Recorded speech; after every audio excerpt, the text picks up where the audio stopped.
नमस्कार, मैं शालिनी और आप देख रहे हैं वर्तमान युग। तो आइए शुरुआत करते हैं आज की खास खबर से। आज की बड़ी खबर ऑटोमोबाइल सेक्टर से है, जहां भारत और चीन के बीच एक अहम वार्ता का परिणाम देश की ऑटो कंपनियों के लिए नई उम्मीद लेकर आया है। चीन ने हाल ही में कुछ खास किस्म की धातुओं के निर्यात पर प्रतिबंध लगाया था। इनमें सबसे अहम है रेयर अर्थ मैग्नेट, जिनका इस्तेमाल इलेक्ट्रिक वाहनों समेत ऑटोमोटिव मोटर्स में होता है। इस फैसले से भारतीय वाहन उद्योग की चिंता बढ़ गई थी, लेकिन अब इस मुद्दे पर चीन ने भारत की चिंताओं को गंभीरता से लेने का संकेत दिया है। बीते गुरुवार को नई दिल्ली में चीन के उप विदेश मंत्री सुन वीडोंग और भारत के विदेश सचिव विक्रम मिस्री के बीच एक अहम मुलाकात हुई। इस बैठक में रेयर अर्थ मैग्नेट की आपूर्ति में आ रही रुकावट पर भी चर्चा हुई। हालांकि भारतीय विदेश मंत्रालय के बयान में इस धातु का सीधा उल्लेख नहीं किया गया, लेकिन कहा गया कि आर्थिक और परकार्यपरक चर्चा करने की सहमति बनी है। परकार्यपरक चर्चा करने की सहमति बनी है। इसका सीधा अर्थ है कि अब दोनों देश इस मुद्दे पर मिलकर समाधान की दिशा में काम करेंगे।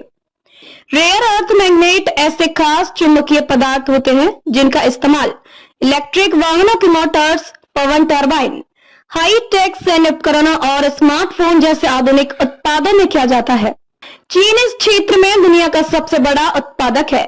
अप्रैल 2025 में उसने 6 प्रकार की महत्वपूर्ण धातुओं के निर्यात पर कुछ शर्तों के साथ रोक लगा दी थी।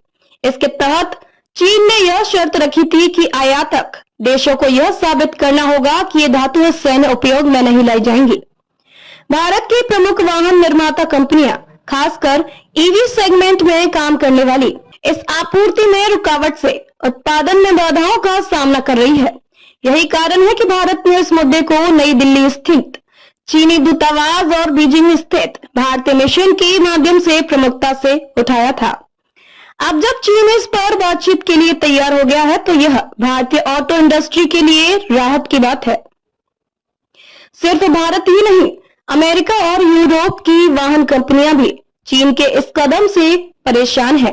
बीते मंगलवार को अमेरिका चीन के बीच हुई ट्रेड वार्ता में भी यह मुद्दा उठाया गया था। इस अहम बैठक में एक और सकारात्मक पहलू यह रहा कि भारत और चीन ने दोनों देशों के बीच सीधी उड़ान सेवाएं दोबारा शुरू करने पर सहमति जताई है। इससे व्यापार, पर्यटन और कूटनीति तीनों स्तर पर संवाद को गति मिलेगी। चीन के इस नरम रुख से न केवल भारत की ऑटोमोबाइल इंडस्ट्री को संजीवनी मिल सकती है, बल्कि यह दोनों देशों के बीच व्यापारिक संबंधों में भी एक नया अध्याय खोल सकता है। हम आगे भी इस मुद्दे पर नजर बनाए रखेंगे।